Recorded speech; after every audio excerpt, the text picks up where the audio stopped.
Bienvenue à tous, c'est Info Soir. Voici les titres de ce vendredi. 68 nouveaux cas positifs enregistrés depuis hier. Les 3 quarts ont été recensés dans le cadre du suivi des cas contacts. Concernant les rémissions, 73 personnes ont été déclarées guéries. Nous reviendrons dans un instant sur le point de presse quotidien.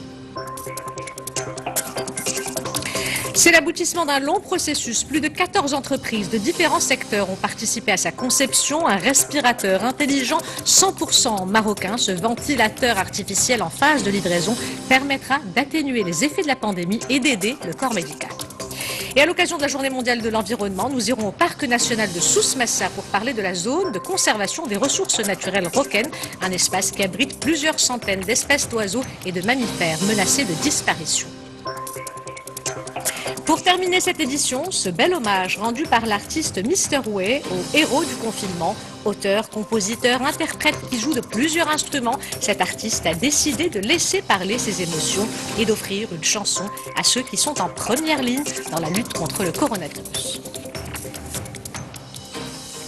Madame, Monsieur, bonsoir. Nous démarrons avec le point de presse quotidien du ministère de la Santé. De nouveaux chiffres qui appellent toujours au respect du confinement et des gestes barrières. 68 nouveaux cas positifs ont été enregistrés depuis hier. Les 3 quarts ont été recensés dans le cadre du suivi des cas contacts. Et concernant les rémissions, 73 personnes ont été déclarées guéries du Covid-19.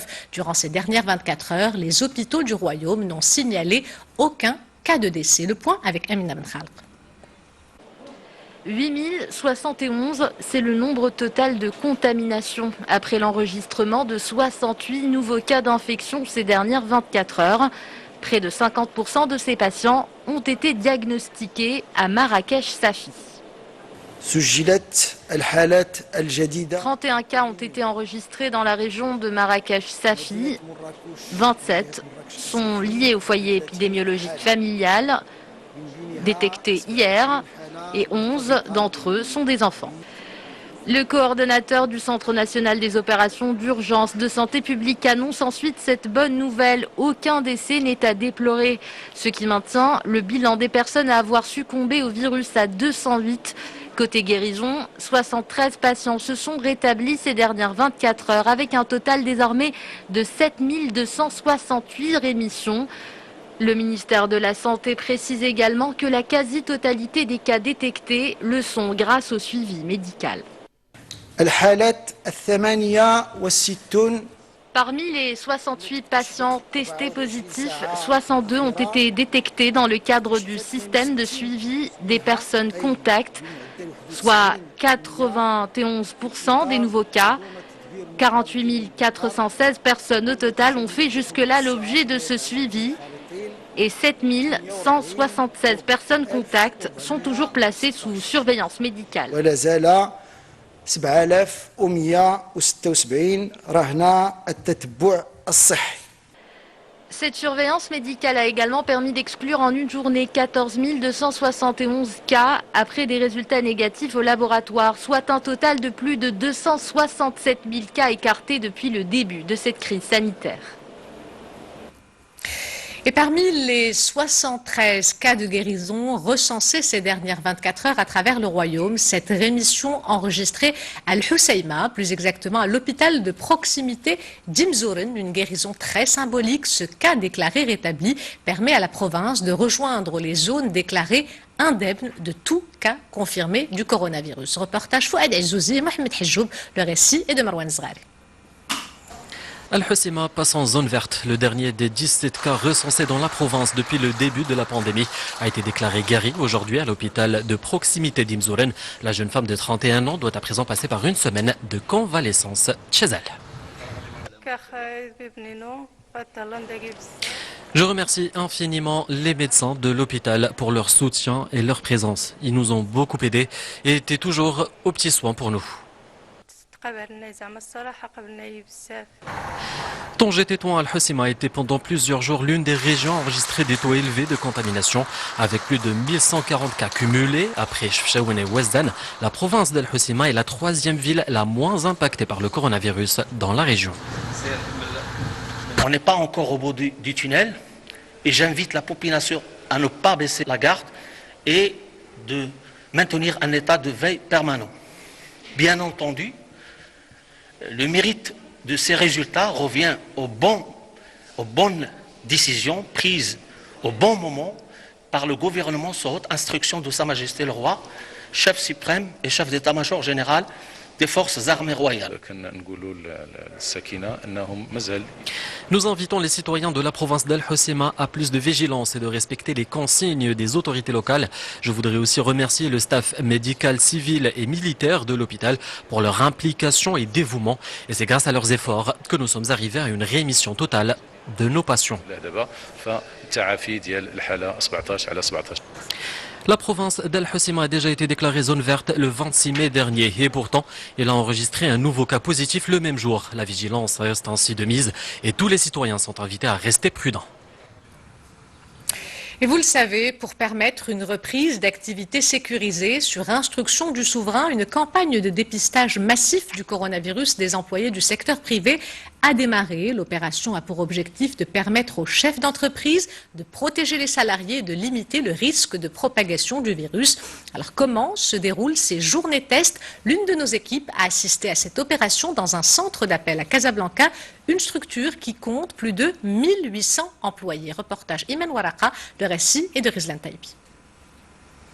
Le parvis de l'édifice où se trouve le centre d'appel fait office de salle d'attente. 400 employés doivent subir un test pour diagnostiquer le coronavirus, un examen virologique effectué après prélèvement nasopharyngé par écouvillon. Le test de dépistage en collaboration avec les autorités et les services de santé nationale vient compléter le dispositif sanitaire mis en place par notre entreprise pour une bonne sécurité au travail et surtout rassurer et garantir les meilleures conditions pour nos collaborateurs et une bonne continuité du service. Les employés qui subissent ce test sont ceux qui se déplacent au siège. 1400 autres personnes ne sont pas concernées par l'opération puisqu'elles travaillent de chez elles. À l'intérieur du centre, tous les gestes barrières sont méticuleusement respectés. Cette initiative se rajoute au plan d'action déjà mis en place par le groupe CITEL, à savoir la distanciation physique, le renforcement des mesures sanitaires, la mise à disposition des gels et des masques de protection aux collaborateurs. Cette opération fait partie de la vaste campagne lancée par la CGEM au sein des entreprises. Le but est de réaliser 1 790 000 tests de dépistage et 125 000 tests de diagnostic précoce. Reprendre l'activité tout en respectant un protocole sanitaire pour assurer la sécurité des employés. L'usine Renault-Nissan de Tanger est en mode de fonctionnement quasi normal grâce à la mise en place d'un plan sanitaire. C'est ce qu'a déclaré le directeur général du site, qui précise également que le redémarrage progressif de l'usine de Tanger à partir du 27 avril a été conditionné par la visite de la commission interministérielle ainsi que des autorités locales. Parmi les mesures prises dans le cadre de ce plan sanitaire, le nombre de bus de transport du personnel qui a été multiplié par 2 pour limiter le nombre de personnes à l'intérieur et un contrôle systématique de la température des personnes qui entrent à l'usine avec une caméra thermique. Je vous le disais en titre, c'est l'aboutissement d'un long processus. Plus de 14 entreprises de différents secteurs ont participé à sa conception. Un respirateur intelligent artificiel 100% marocain, développé par un collectif de chercheurs, d'ingénieurs, d'industriels et de médecins avec l'appui du ministère de l'Industrie. Ce ventilateur en phase de livraison permettra d'atténuer les effets de la pandémie et d'aider le corps médical. Reportage Mohamed Najib, le récit est de Rizlan Taïbi. Les avions cloués sur les tarmacs depuis plusieurs semaines, cette entreprise aéronautique a pu mettre en veilleuse son activité pour se consacrer à la fabrication de respirateurs artificiels. Ces ingénieurs, avec l'aide d'anesthésistes réanimateurs, ont commencé à fabriquer des respirateurs artificiels. Il faut savoir que ce produit a été intégralement qualifié en test clinique réel par une commission de médecins qui l'a validé et par les centres techniques marocains qui l'ont qualifié en normes CE médicales. Chose qui est très importante aujourd'hui pour l'export et pour la création d'un secteur industriel marocain 100% local. L'entreprise a mobilisé tous les moyens nécessaires pour concevoir ce dispositif médical indispensable pour la survie des malades du coronavirus qui atteignent un stade avancé et développent un syndrome de stress respiratoire. Maintenant, on est vraiment dans une phase où on passe l'industrialisation à grande échelle et même la fabrication à grande échelle. Donc on a réussi à répondre aux besoins du ministère de l'Industrie pour le besoin local. Donc on est sur les premières livraisons. 50 machines seront bientôt livrées, 100 en cours de fabrication. Elles seront installées dans les services de réanimation des hôpitaux qui connaissent les cas les plus graves du Covid-19. À l'échelle mondiale, la pandémie a fait près de 390 000 morts depuis que le virus est apparu fin décembre en Chine, où 5 nouveaux cas ont été recensés. Pas de répit ce vendredi en Amérique latine, où le Brésil est devenu le 3e pays qui déplore le plus de morts du coronavirus, contre lequel l'ONU a appelé un vaccin accessible à tous, devant être considéré comme un bien public mondial. En Europe, les frontières continuent à rouvrir à l'approche de la saison touristique estivale, comme en Autriche hier.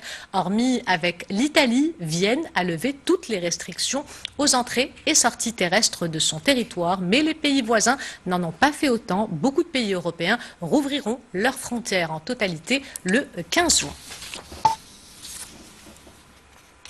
Alors que les hommages à George Floyd se multiplient, la colère est toujours palpable dans les rues américaines et les manifestations se poursuivent. Une nouvelle séquence, cette fois-ci filmée à Buffalo, dans l'État de New York, provoque l'émoi sur les réseaux sociaux. 2 policiers ont été suspendus pour avoir violemment fait chuter un manifestant de 75 ans. Une enquête a été ouverte afin de faire la lumière sur cette affaire. Oussama Bkali.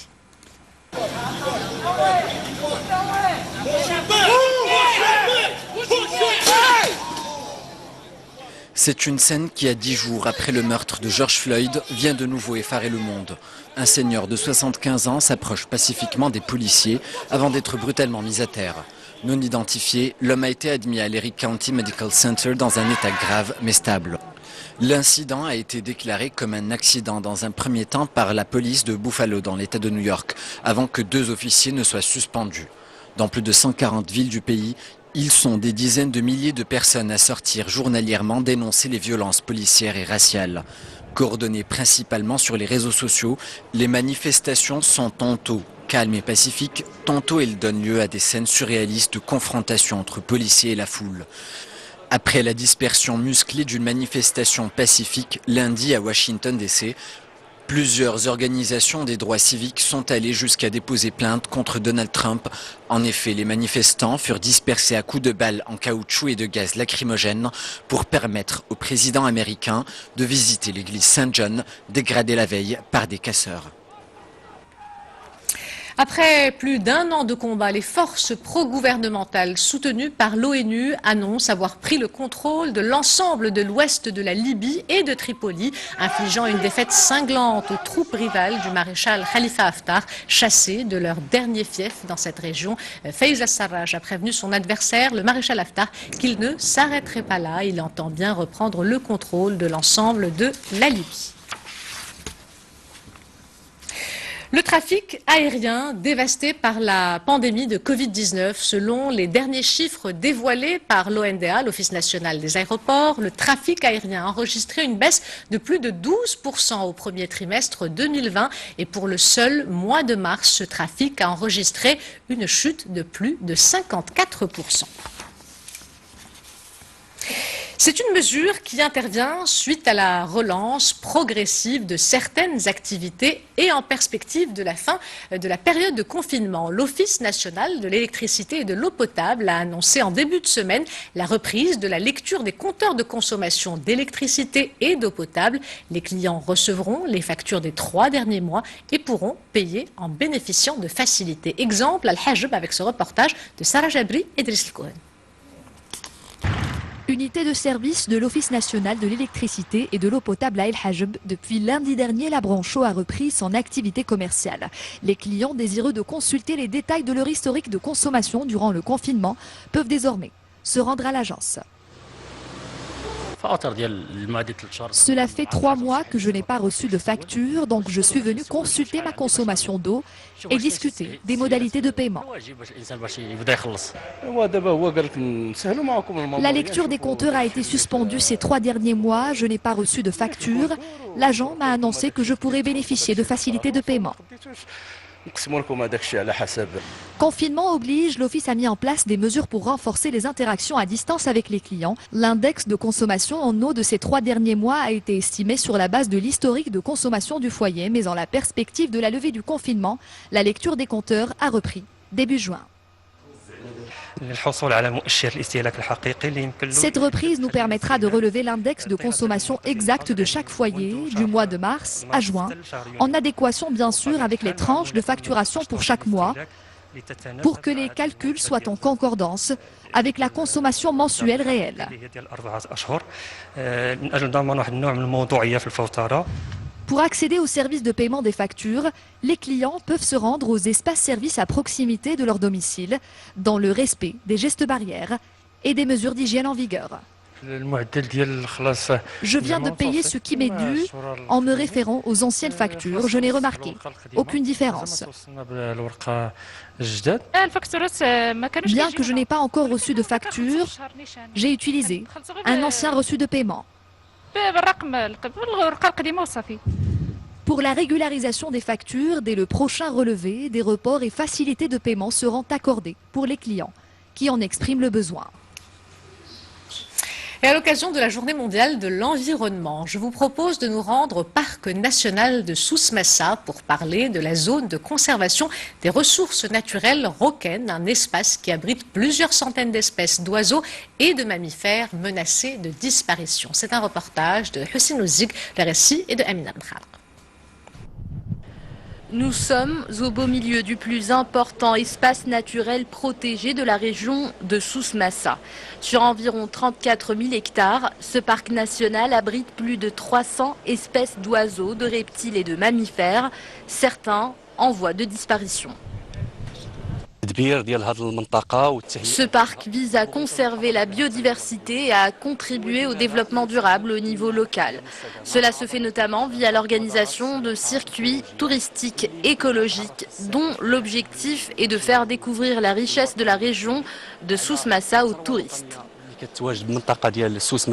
Une richesse qu'il s'agit de sauvegarder, un objectif rendu difficile en pleine crise sanitaire marquée par le report des principaux rendez-vous internationaux autour des défis climatiques. Mais pour les fervents défenseurs de la biodiversité au Maroc, le débat doit se poursuivre, quel que soit le contexte. C'est en partenariat avec le département de l'environnement, celui des eaux et forêts et la société civile que nous organiserons un événement autour de la question de la biodiversité. Cet événement impliquera les 12 régions du royaume. Des rencontres internationales se préparent autour de la biodiversité, comme la COP ou encore la réunion des experts pour l'environnement. Mais ces événements doivent impérativement réunir des jeunes dont les attentes sont à prendre en considération. En cette journée mondiale de l'environnement, les experts tirent la sonnette d'alarme. La biodiversité est en danger.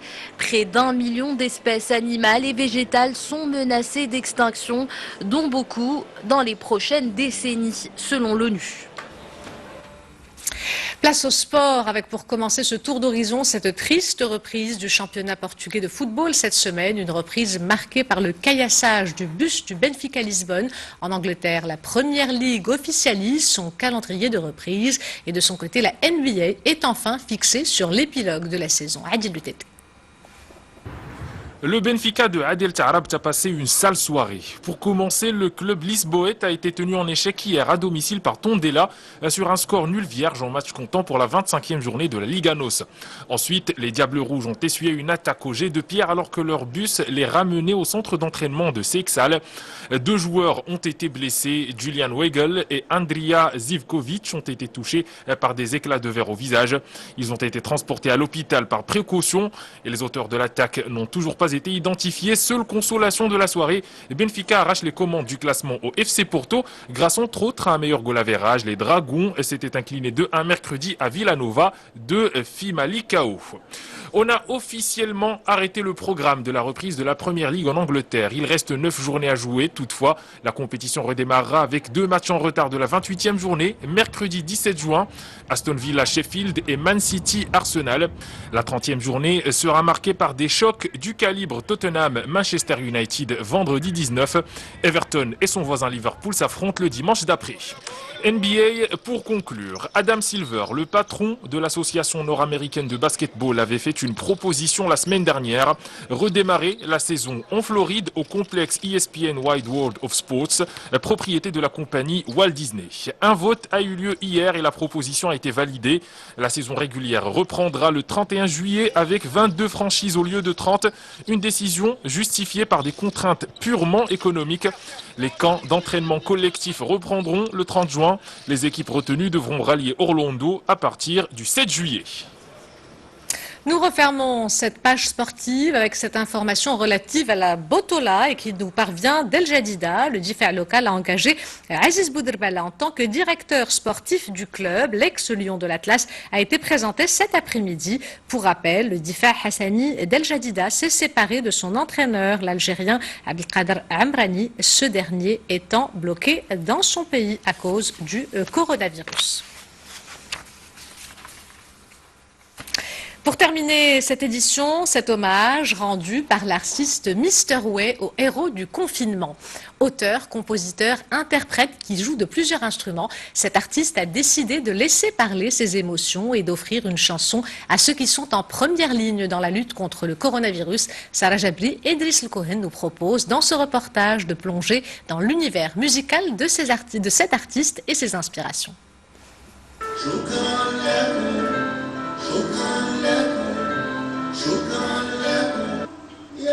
Shukran Lakoum, merci, c'est le titre de la chanson composée en plein confinement par Ahmed Yahya Ouazzani alias Mr. Way. Une douce mélodie porteuse d'un message de reconnaissance et de gratitude pour tous ceux qui sont depuis 3 mois au front de la lutte contre le coronavirus. Ça me vient d'écrire en anglais ou en français. Celle-là est venue en arabe naturellement. Et c'était pour dire un grand merci en général au peuple marocain, c'est-à-dire parce que même être confiné, c'est un combat. Et le combat de Mr. Way est de se renouveler constamment pour faire honneur à la chanson marocaine. Auteur, compositeur et interprète, il a derrière lui une longue carrière faite de collaborations avec des artistes aux États-Unis et des titres solos disponibles sur les plateformes musicales. Et après, j'ai formé le groupe Yassa, ici au Maroc, au début des années 2000, 2003, c'était en 2002-2003. On a participé au festival le Boulevard des Jeunes Musiciens, puis j'ai formé le groupe Dark Damana.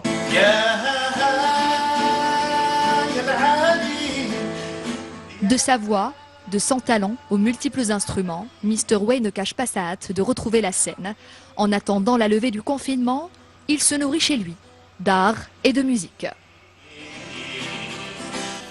Avant de nous quitter, je vous rappelle l'une des principales informations de ce journal, le point de presse quotidien du ministère de la Santé, de nouveaux chiffres qui appellent toujours au respect du confinement et des gestes barrières. 68 nouveaux cas positifs ont été enregistrés depuis hier. Les 3 quarts ont été recensés dans le cadre du suivi des cas contacts. Concernant les rémissions, 73 personnes ont été déclarées guéries du Covid-19. Et durant ces dernières 24 heures, les hôpitaux du Royaume n'ont signalé aucun cas de décès. C'est la fin de cette édition. L'information se poursuit sur notre site 2m.ma et sur l'application My2M. Le prochain journal Al-Messaïa vous sera présenté par Zahra Etihel demain à cette même place, Mehdi Soufiane. Quant à moi, j'aurai le plaisir de vous retrouver mardi si tout va bien. En attendant, excellente soirée à tous.